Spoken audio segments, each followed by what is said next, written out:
तो यहाँ पे ये रिएक्शन ऑफ हेलोएल्केन्स के अंदर न्यूक्लियोफिलिक सब्स्टिट्यूशन रिएक्शन, इसको जाना जाता है SN रिएक्शन के नाम से। और SN रिएक्शंस दो तरीके की हैं, SN1 और SN2।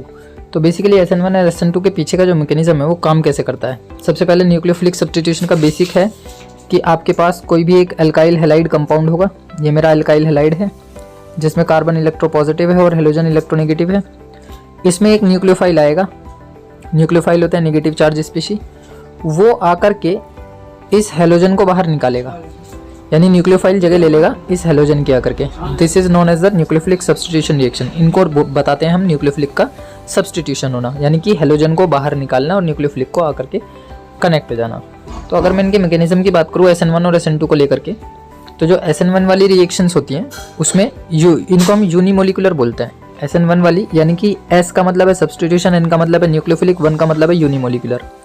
और जो ये SN1 होती हैं वो बेसिकली कितने स्टेप में चलने वाली है, हमारे पास 2 स्टेप में चलने वाली है। SN1 जो रिएक्शंस होती हैं वो 2 स्टेप रिएक्शंस होती हैं। यूनिमोलिकुलर बोला जाता है लेकिन स्टेप होते हैं 2। और जो SN2 वाली होती हैं वो बाईमोलिकुलर होती हैं लेकिन इसमें स्टेप होता है केवल 1। ये सिंगल स्टेप रिएक्शन होती है। तो ये मल्टी स्टेप रिएक्शन है, डबल स्टेप रिएक्शंस, ये केवल सिंगल स्टेप रिएक्शंस। अब अगर मैं SN1 रिएक्शन में एक बेसिक एग्जांपल लेकर के चल रहा हूँ कि कार्बन के साथ मैंने ये अल्काइल ग्रुप जोड़ दिए और ये मेरे पास एक हेलोजन जुड़ा हुआ है। मैंने कहा कि मेरे को इसके ऊपर एक न्यूक्लियोफिलिक अटैक कराना है। तो न्यूक्लियोफिलिक अटैक कराने के लिए मैंने इसके ऊपर डाल दिया न्यूक्लियोफाइल, ये न्यूक्लियोफाइल डाल दिया। तो न्यूक्लियोफाइल डायरेक्टली कनेक्ट नहीं होगा इसके ऊपर जाकर के। न्यूक्लियोफाइल पहले वेट करेगा कि यहाँ से एक वैलेंसी क्रिएट हो, यानी कि पहले ये वाला बॉन्ड टूटे। जैसे ये बॉन्ड टूटेगा तो ऐसा कुछ एक सिनेरियो बन जाएगा, कार्बन पर आ जाएगा पॉजिटिव चार्ज और यहाँ से बाहर निकल जाएगा हेलोजन निगेटिव चार्ज को लेते हुए। अब पहला स्टेप ये हो चुका कि न्यूक्लियोफिलिक की प्रेजेंस में रिएक्शन जैसी इनिशिएट हुई, तुरंत वहाँ से कार्बोकेटाइन की फॉर्मेशन हो गई। ये जो है जो हमने बनाया एक एल्काइल ग्रुप के ऊपर positive charge, this is known as carbocation. Carbocation के ऊपर अब जब वैकेंसी खाली हो गई, अब जा करके न्यूक्लियोफाइल इस पर अटैक करेगा। सेकंड स्टेप ये है। तो जैसे ये इस पर अटैक करेगा तुरंत यहाँ न्यूक्लियोफाइल कनेक्ट हो जाएगा। तो बेसिकली ये होता है 2 स्टेप मैकेनिज्म। पहले न्यूक्लियोफाइल वेट करता है कि उसके लिए एक वैकेंसी क्रिएट हो जाए। जब वहाँ पर एक वैकेंसी क्रिएट हो जाएगी तब जा करके न्यूक्लियोफाइल अटैक करेगा। तो इसको हम बोल रहे हैं SN1 या फिर यूनिमोलिकुलर रिएक्शन। अब SN2 में क्या होता है, SN2 में वेट नहीं किया करता। न्यूक्लियोफाइल जो होता है वो इतना स्ट्रॉन्ग होता है कि वो आएगा और सीधे हेलोजन को लात मार के बाहर निकालेगा। अब हेलोजन को लात मार के बाहर निकालने का मतलब क्या हुआ, अभी यहाँ पर एक कंपाउंड मैंने लिया हुआ है जिसको हम बोल रहे हैं मिथाइल क्लोराइड CH3Cl। एक न्यूक्लियोफाइल का मैंने अटैक कराया, तो SN2 मैकेनिज्म तब फॉलो होगा जब न्यूक्लियोफाइल पीछे की तरफ से आएगा और अटैक करेगा। मतलब कार्बन ये था, यहाँ हाइड्रोजन कनेक्टेड थे, यहाँ हेलोजन कनेक्टेड था। तो ये न्यूक्लियोफाइल जो भी होगा, चाहे वो कोई भी न्यूक्लियोफाइल हो, वो हमेशा पीछे से आकर के कार्बन पर अटैक करेगा, सामने से नहीं आएगा, हेलोजन के सामने से नहीं आएगा। और जब वो पीछे से आता है तो वो क्या काम करने वाला है, हेलोजन को पीछे सरकाता हुआ इस तरीके से इसके बॉन्ड को वीक करता हुआ इसको धीरे धीरे इसके बॉन्ड लाइन में से बाहर कर देता है और खुद अपनी जगह बना लेता है, जिसकी वजह से पूरा का पूरा मॉलिक्यूल इन्वर्स हो जाता है, पलट जाता है। कैसे, अभी बॉन्ड्स ऐसे थे, OH बाहर है अभी और क्लोरीन जुड़ा हुआ है। अभी पहले क्या होगा कि धीरे धीरे OH पीछे से आकर के अपना बॉन्ड बनाएगा और उसी टाइम पर क्लोरीन का बॉन्ड ढीला होता जाएगा, मतलब कमजोर होता जाएगा, वीक पड़ता चला जाएगा, क्योंकि एक न्यूक्लियोफाइल आकर के अपना नया बॉन्ड फॉर्मेशन कर रहा है। और जब ये न्यूक्लियोफाइल यहाँ पर आएगा तो इस न्यूक्लियोफाइल और बॉन्ड, न्यूक्लियोफाइल की वजह से ये वाले जो बॉन्ड्स हैं दोनों के दोनों, उनमें क्या आना शुरू हो जाएगा, पीछे की तरफ रिपल्जन आना शुरू हो जाएगा, तो वो बेंड होने शुरू हो जाएंगे। उसी तरीके से जो बैक साइड दी प्लेन बॉन्ड है वो भी क्या हो जाएगा, नीचे की तरफ टिल्ट हो जाएगा। अब ये बन गया मेरा इंटरमीडिएट, इसको हम बोलते हैं ट्रांजिशन स्टेट बेसिकली।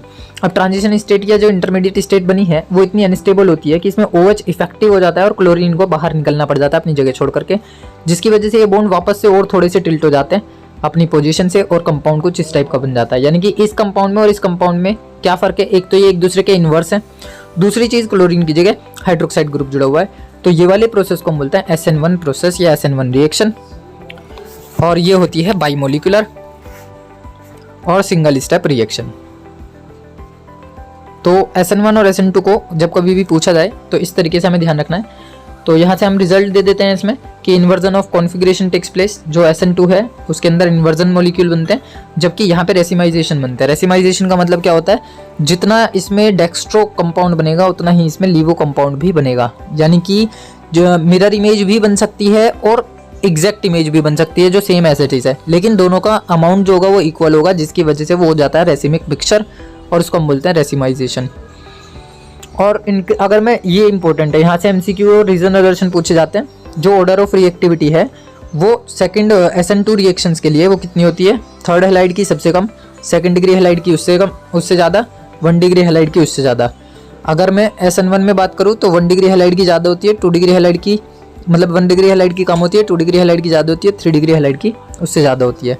कहने का मतलब क्या हुआ, अगर मैं यहाँ पे देखूँ जैसे कि हमें कार्बन बनाने हैं, ये कार्बन इससे 3 जोड़े मैंने और यहाँ हैलोजन लगा हुआ है, तो ये 3rd डिग्री हैलाइड हो गया। अगर एक कार्बन से 2 कार्बन जुड़े हुए हैं, एक हाइड्रोजन जुड़ा हुआ है और हैलोजन जुड़ा हुआ है, तो ये हो गया 2nd डिग्री कार्बन।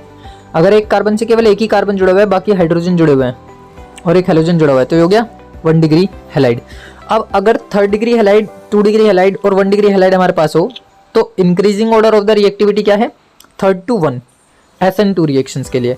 और SN1 रिएक्शंस के लिए क्या है, जस्ट इसका उल्टा, 1 डिग्री सबसे लेस रिएक्टिव, 2 डिग्री उससे ज़्यादा रिएक्टिव, 3 डिग्री उससे ज़्यादा रिएक्टिव। क्योंकि 3 डिग्री के पास यहाँ पर क्या हो गया, देखो जब हम 3 डिग्री रिएक्टिविटी की बात करते हैं SN1 रिएक्शन में, तो यहाँ पर कार्बन के चारों तरफ का जो क्राइटेरिया होता है वो ज़्यादा घिरा हुआ होता है, यानी कि उसके पास ज़्यादा पॉसिबिलिटी होती है बॉन्ड्स को तोड़वाने की। जबकि 2nd डिग्री में क्या होता है, 1 डिग्री हैलाइड है, 1 डिग्री हैलाइड में चारों तरफ सराउंडिंग जो होती है कार्बन की वो कम होती है और वो आसानी से क्या कर देता है, क्लोरीन को बाहर निकाल करके किसी भी न्यूक्लियोफाइल को अपने ऊपर अटैक करवा लेता है due to the presence of hydrogen.